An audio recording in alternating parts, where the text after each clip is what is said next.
This is Dr. Danny Pine, and I'm one of the deputy editors of the American Journal of Psychiatry.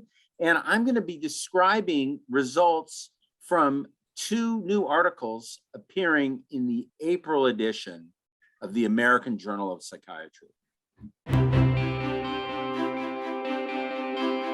Chung and colleagues report important new data using postmortem data in patients with schizophrenia and matched comparison subjects. Postmortem data are particularly important because they allow us to ask questions about the underlying microarchitecture that is associated with conditions such as schizophrenia. And when we understand the microarchitecture, we can ask sophisticated questions about the underlying pathophysiology of a disorder. For the new report, that pathophysiology appears to involve gamma waves across the brain that tell us something about the nature of the synaptic perturbations in schizophrenia. These new data give us important new ideas, not only about the underlying pathophysiology, but potential new treatments that might target disruptions in gamma activity.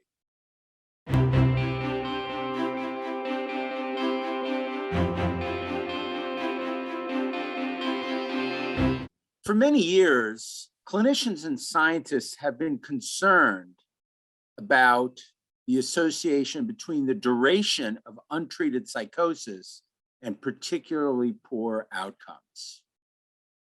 On the one hand, there's reasonable evidence to suggest that it might actually be quite harmful for patients to have prolonged periods of time with psychosis that is untreated.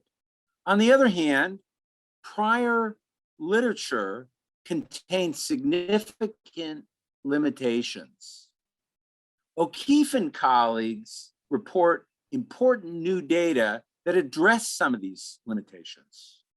And controlling for these limitations, O'Keefe and colleagues nevertheless still find that the duration of untreated psychosis is concerning from a prognostic standpoint.